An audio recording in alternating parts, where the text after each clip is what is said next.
She'll talk a little bit about ClearGov, and ClearGov is something, while it's new, it helps us really put into the budget book, which helps us present our proposed budget. But without that, Mayor, I'll take any questions.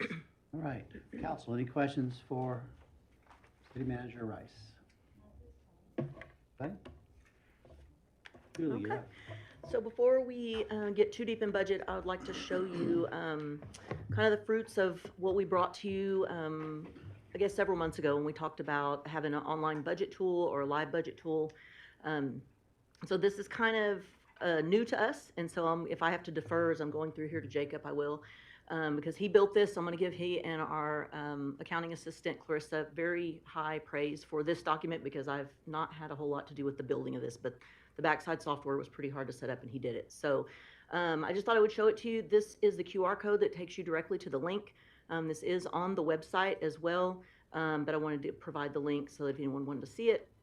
And basically, I think Martin's driving and so am I. So if you look at this, it'll open. Martin, there he goes. Martin's gonna open it for me. So it will look like this on the website, but what's really nice about this is two things. First of all, if we have last minute changes and we make those, in the past, we've had to go and physically create every graph again because they were all built out in Excel. So if one number changed, everything changed. And so when we have 2 days, literally is what we had this year, to come up with some proposed tax rates from the time we received the certified roll on a Thursday to the property tax rate calculation on Saturday afternoon, we had about 2 days to come up with something and work that in and rework the budget so that we could file it. So what you basically are looking at, if I just simply show you general fund, so it'll give you the narrative like you're used to seeing it. Looks like our regular budget book. I'm not driving very well. So if your summary's here, if you go down and look for your graphs and detailed information and you want to look at more things specifically, it'll have all the detail, actually more detail than you've seen in the past as far as what we present to you in the budget book. And then you're able to eliminate or add categories if you want to dig down a little bit deeper, and then it'll have links to take you to different places. So it's handy from a user standpoint if you want to eliminate things like I don't want to see taxes, I want to see everything else. And then you can look at those on a summary level and then drill down from there. So it's really handy, and you can go through each section. And as I said, with every change we make, this changes. And so you're seeing live documentation at all times. Now, once the budget is adopted, of course, there won't be any changes, and it will be as it was adopted. But it really has been good to be able to make those changes quickly and shift gears when we needed to, especially over the past few weeks as we've been dealing with the implications of the flood. Okay, Martin, I'm good. Yes, please. Hold on one second, Martin. On the website yet? It is. It's live today. So have you had any activity? I know that's very early. I haven't looked, to be honest. We got it live this morning. It was on there as a PDF before when we presented the proposed budget. We went through and made some updates just based on technical things we needed to make on the backside and got it on the website. So it's live today. So it's out there for anyone who wants to use it. And it's a good resource, and there's more detail in there than you will have seen in the past.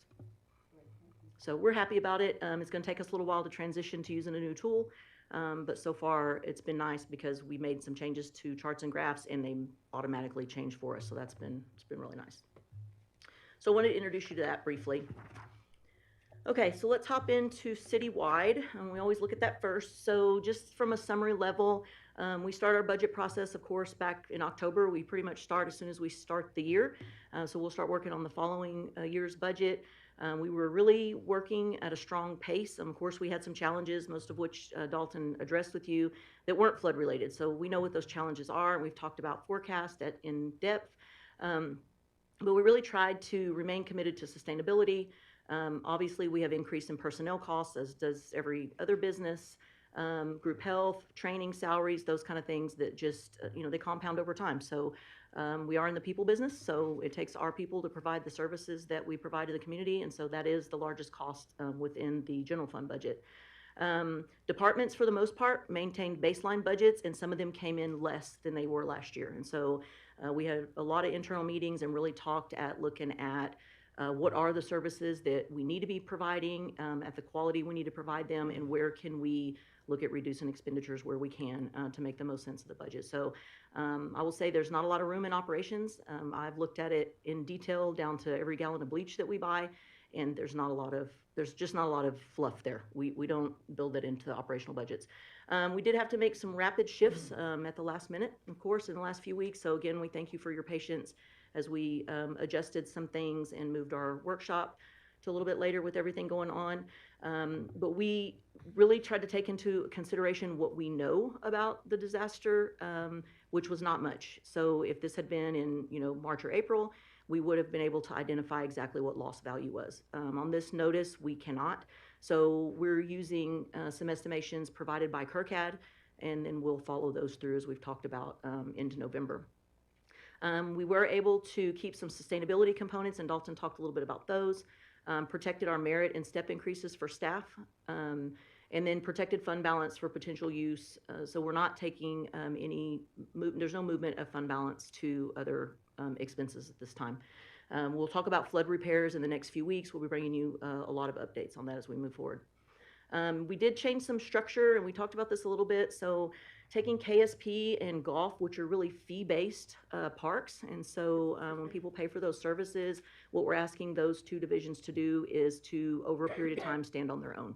And so golf has been its own fund, and then it was moved administratively back to the general fund, but it really is a business. And so we're moving that out separately for transparency, but also we've been really focused on long-term planning in those two. So when we talk through this, I'll show you how that kind of skews the number in the general fund because it looks like a reduction, but when you bring that back in and really compare apples to apples, it's not. And so we'll talk about that because I don't want it to appear that we've made all these cuts out of the general fund that are not essentially general fund cuts.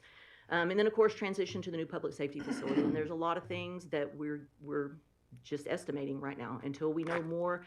But we've estimated, we feel like, on some square footage comparable to some other areas and things like that. So we're hoping that we've captured everything that's required for that. And we did put that in its own department so that in the future, if anyone says, what is that public safety facility cost us to operate, we can tell you what the utilities are, what are the expenses, what are the maintenance and those kind of things. So key initiatives for 26, repair, replace, obviously rebuild any damage to property caused by the flood. And so that's, I would say, the second highest thing that we've been doing in our department in the last month is really assessing what do we have and what can we expect from reimbursement and what are our funding sources out there. We have dedicated resources so that we can really be successful in our FEMA grant. It is a very long process, a very detailed process, and department directors are working with us very well to make sure that we get what we need to be able to do that. Employee retention, that's always a top priority for us. As you know, the more we can retain the people that we have, the better services that we can provide. So we're really trying to work on turnover and those kind of things, and then completion of current capital projects. So not a lot of new initiatives, just basically because of what we've been faced with, but definitely want to just finish some of the things we have started. So looking at citywide, $102 million in revenues, $117 million in expenses. And so just so we know, clearly that is not a balanced citywide budget. The general fund and the water fund are both structurally balanced by policy. The reason for the difference there is capital projects are multi-year projects. So we'll receive funding in 1 year and the expenditure doesn't come till the next. So our revenues are actually recorded when we receive them and our expenses when we incur them. So it's very normal to see that on a consolidated level.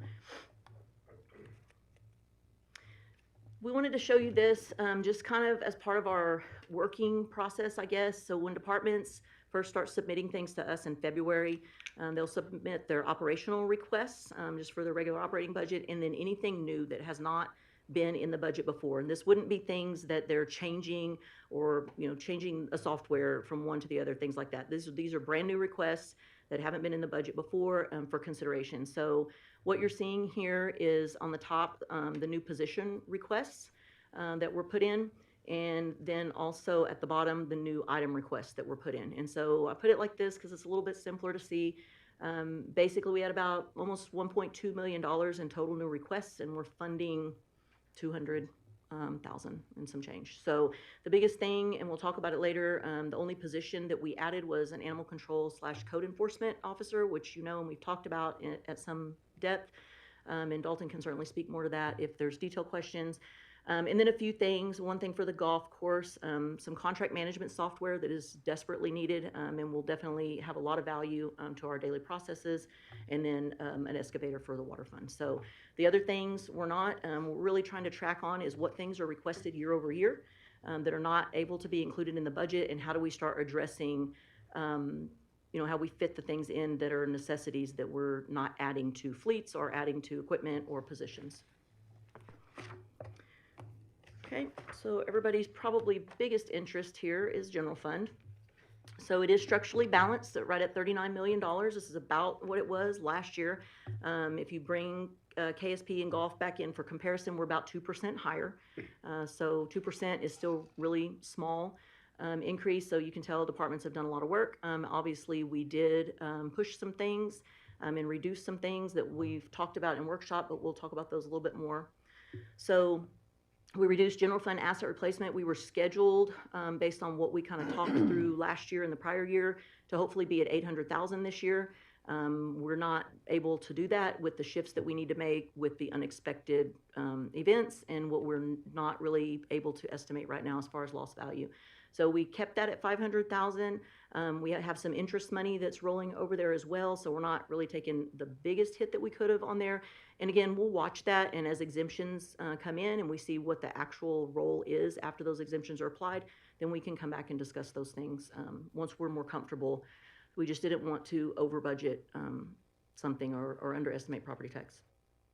Reduce street maintenance, so this is a biggie and we know that, but what we looked at was a 10-year history of what was budgeted and what was actually spent. And so, from employee capacity standpoint, and then also sometimes finding contractors to get to things timely, we are doing a carryover of the surplus every year to CIP. And so we were comfortable at that level for now because that's about what we were rolling over each year. This past year it was 375,000. Years past it's been 400, 600.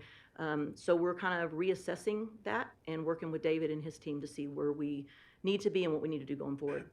We reduced some community events, really immaterial there. And then instead of transferring money from the general fund to CIP or to that additional asset replacement, we're proposing to take that out of interest, which I will say has been very healthy for us. We don't want to count on that. It's not something that we look at as long-term sustainability, but we feel like we made some good decisions when we had bond funds and those things that have kind of given us a little bit of boost on the sustainability side. So we want to set some of that aside for future needs for replacement and repair of our facilities.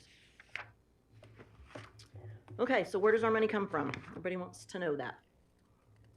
So again, $39 million in revenue, 13.5 million comes from property tax, and that does include our current budget plus prior years. So we always estimate what prior year collections are, and we're pretty close on that. It's pretty conservative actually, but that includes all of those things.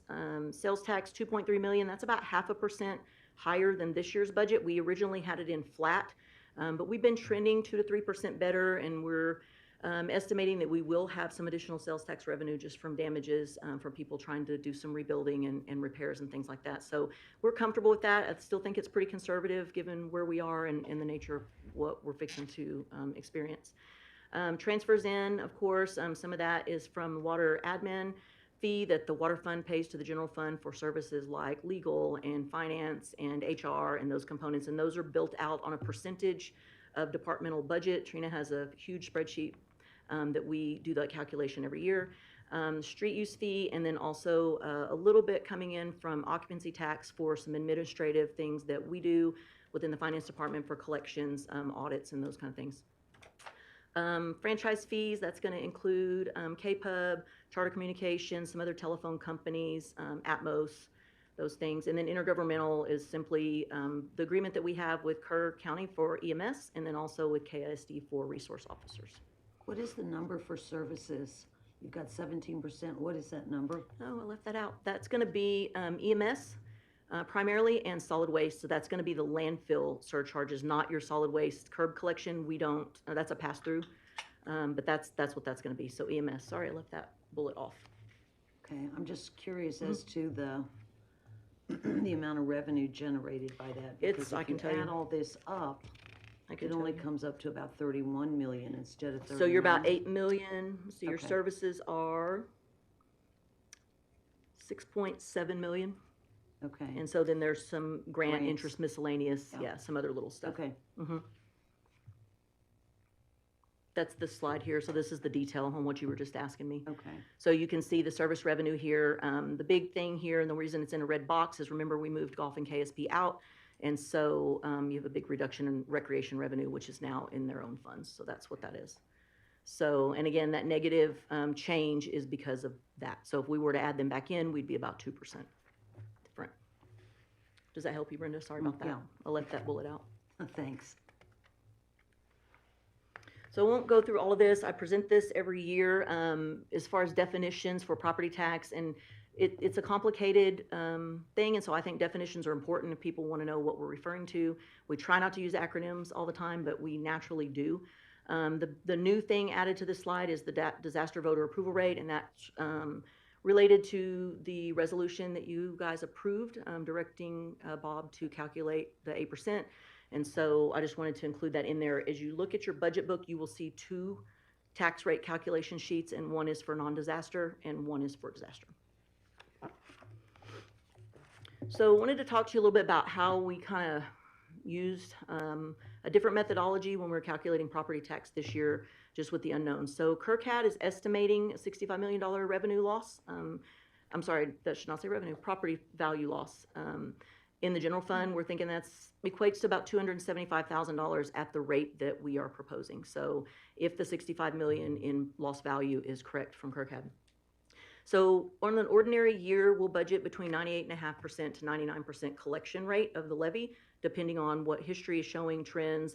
We have a strong property tax collection rate, really. I would say that overall, we have no issues with property tax collections. When really less than $200,000 a year is from prior years. So we're usually very confident in that, and we've been right on target. But with the unknowns, we went ahead and reduced that collection rate to 97.5. There's some provisions this year that are going to allow people who have exemptions to pay quarterly if they need to, or half pays as they usually do, but the quarterlies will also be no penalty. So there's going to be some other provisions that Bob will be sending out with notices when we get to that point that lets people know that they have some other options. So we did that, and then we took out the estimated lost revenue from the estimated loss value that provided by KerCAD. So again, though they have until October, I don't know the exact deadline, they have 105 days from the declaration of disaster to apply for those exemptions. And so once they do that and those get certified, then we'll be able to update the roll and bring you back really something a lot more solid. So the rate that we're proposing is 5579. That's down from 5595 of last year. This is not using any of the disaster rate. Interest and sinking, or our debt fund, is 1406. That is not a proposed, that is our debt rate. So that one is not negotiable. We have to pay debt first, as we talk about regularly. Everything else is left over for M&O. And so I did point out that the voter approval disaster rate at the 8%, of which not all of that would have to be utilized if that was the direction that we went, it would be 5711. So not a big difference there. I'll talk to you a little bit more about that. So this, again, this is a tool. This is not set in concrete. I can't create a chart that's going to be able to capture every nuance of every property, but I wanted to just provide some information about the difference between the 5579 and the 8%, just so that you could see what the impact would be to the property tax owners. So the 2025 taxable value there, you can see that that's last year's rate. I applied a 5% value increase because I can't use 100,000 this year and 100,000 last year. That's not reasonable because there are value increases. So we applied a 5%, which is about average for our residential properties based on our certified roll, to just kind of tell you what your change would be based on what you paid last year to what you would pay this year at those values. And then the one on the right is the same exact thing, but calculated at the disaster rate. So right now our average residential value is $376,000 and some change. So if you kind of look at that 350 range there, you can see about $92 increase on the rate that we're proposing, and at the 8%, if it were to go all the way to that rate, would be 140. So this is just a tool, again, estimated tool, but a very good tool for taxpayers to use. You can use this link, which is on our website. You can go in and put in your taxable value of your home, and it will generate a tax receipt for you that is unofficial, of course, because we don't know, there's a lot of nuances, but it'll basically tell you what your taxes are paying for. So we like this because it'll tell you how much you're paying for public safety, how much you're paying for fire prevention, and by department it breaks it out, and it will tell you what that spread is based on your tax rate. This is just rates and revenue historical. We always like to show this because people want to know what increases have been over time and what revenue looks like. Naturally, as values go up, rates are going to go down. That's the way it works naturally, because there's more spread. So it's like anything else. When more people are paying in, you don't have to collect as much from each household or business owner. You can see the yellow line is our rate. So even though revenues go up, the rate still can go down. And the big shift there, of course, was the voter-approved public safety bonds there in FY 2023. So new taxable value does have a big impact. So again, as growth comes, the taxable value, of course, on this is the impact is year one, because it's not calculated as part of the no new revenue rate. So your no new revenue rate is calculated, your levy is calculated, and then the new value is calculated on the rate. So it's not part of that. Now year two, then it becomes part of the no new revenue rate calculation. So it's interesting when you're tracking new value, because you can see we've about averaged this past year. We had a really high new value. And so I went ahead and gave you some of the high contributors there so that you would kind of know, like, what areas are we really growing, and is it commercial, is it residential? And it's heavily residential. And so, that's not, I'm not going to say the best, but it's going to be less impact than it would be if it were commercial, just because of the values over time. So anyway, I wanted to show you that so you could see where the new value was coming from and who the top contributors are. So revenue generated from the proposed rate. So I did this by fund so that you can see the money that's going to be going into each fund at the rate of 5,579, and compared that to last year. So you can see an increase in the general fund of $683,000, and that's $297,000 of that is from new value. So when you look at it like that, that's when you can really see the impact of new value. So the difference there is going to be from current ratepayers. So overall, 401,000 of the 604, because there were some decreases there just based on how we calculated some things. So 66% of that increase is from new value. So had we requested the disaster rate of 8% all the way to the 5711, that would generate $431,000.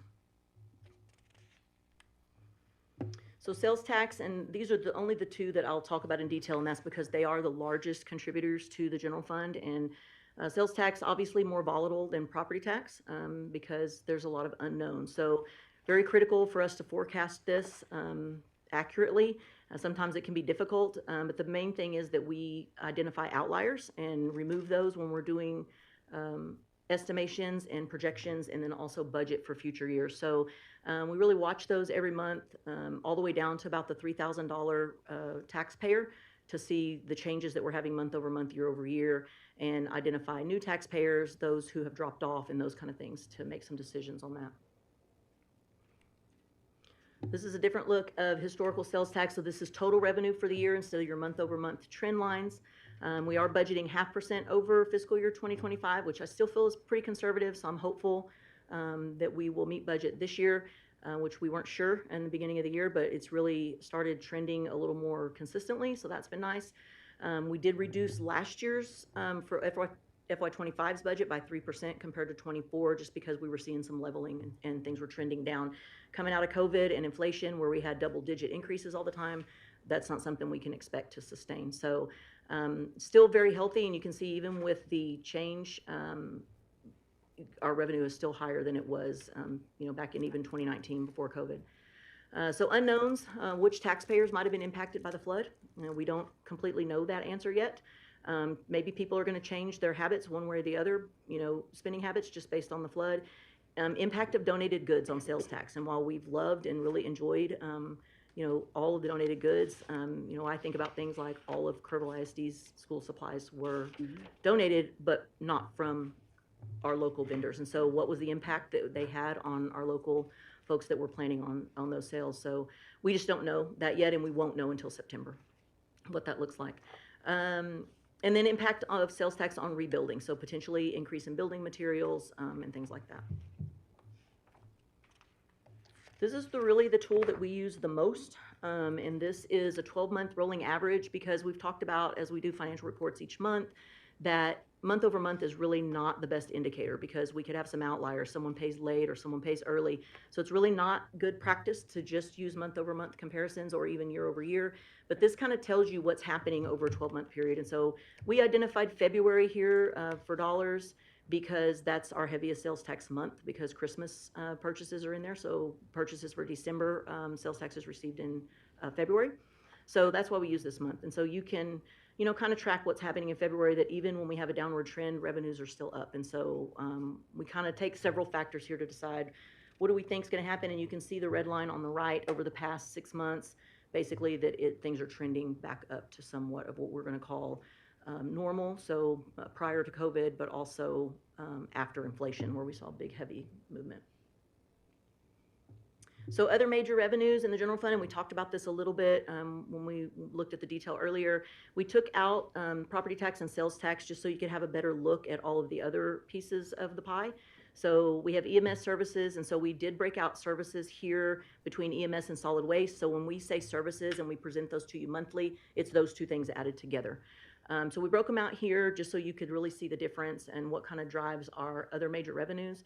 Intergovernmental, you can see that there in the light blue, and then franchise fees in the orange. So you can see where increases are and where the kind of consistency is year over year. So with all of that, anybody have any questions on revenues before I hop into expenses? No? Okay. So where does our money go? So same kind of look here at expenditures by category. And I wanted to show this again because if you look at just the budget book, you're going to see that reduction. And again, we bring KSP and golf back into it. We're about a 2% increase overall. So we'll talk more about KSP and golf in future slides, but wanted to show you that look. This is proposed expenditures by department, and we focus a lot on giving it to you by category, but what are departments costing the city? And so I think this is important as you look at the split. Obviously, big tickets there are police and fire, which are not a surprise. That's one of our high priorities.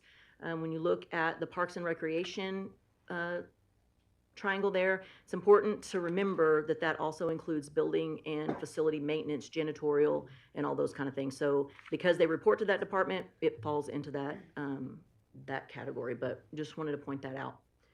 And then you can see the other departments as they keep their percentage of the budget.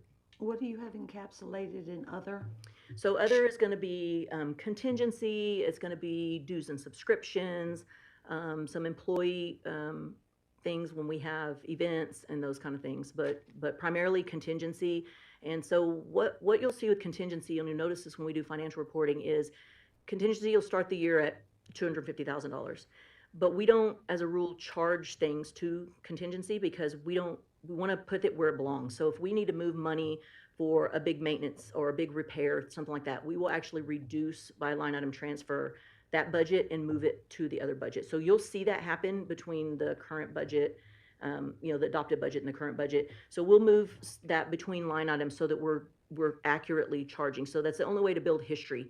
Okay. Because if we put everything to contingency that we used contingency for, then we would never really know what we used it for. Mm-hmm. So that's the big one there. Okay. And the other things are really small.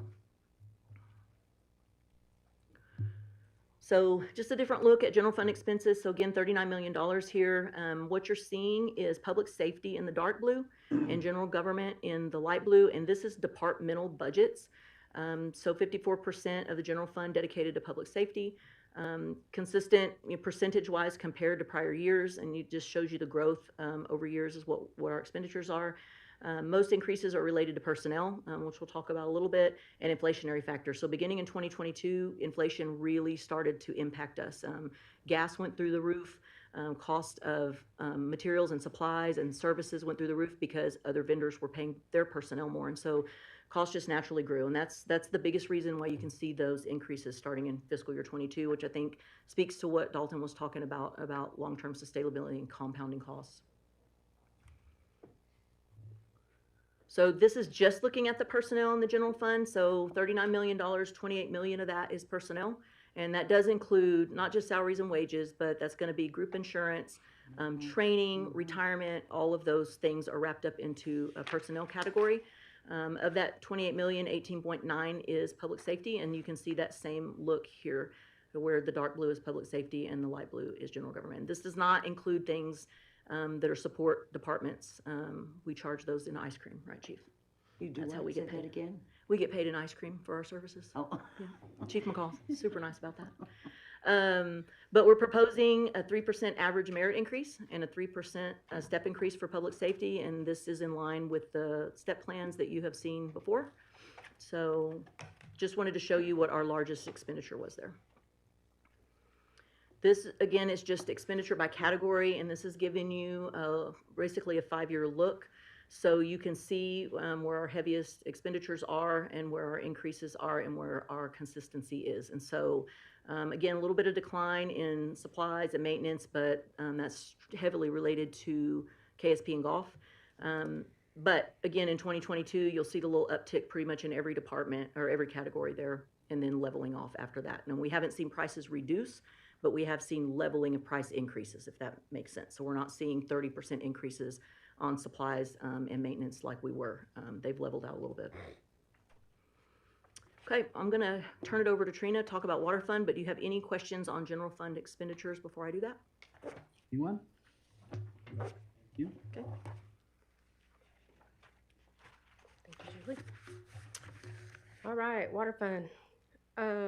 So water fund is balanced also at $17.6 million for fiscal year 26 that we are proposing. It is a $763,000 increase, which is 4.5% over fiscal year 25. And 456 of that 763 is attributed to the increase in the reused water cells that we had proposed. And then the remaining is also small increases to water and sewer rates. Key factors here in the water fund, besides those two, the average user should see approximately about $5 per month increase on their water bill due to those small increases in the water or sewer rates. The irrigation and reuse rates, we looked at those and we did do a haircut to the irrigation consumption. We took that into consideration when we set the rates, as well as the reuse system also. We definitely, everything has been super conservative on the operational, as Julie said. Everything is super tight, and some of the sustainability pieces actually were reserved here in the water fund. We didn't get hit as hard on what we had to cut out here on the water side, but we'll talk about those here in a little bit. Asset replacement is receiving a transfer of $650,000, CIP $500,000, and then we were able to add in some to our facility replacement plan for $125,000. Debt service is $4.7 million for the year, and then the transfer this year from the water fund to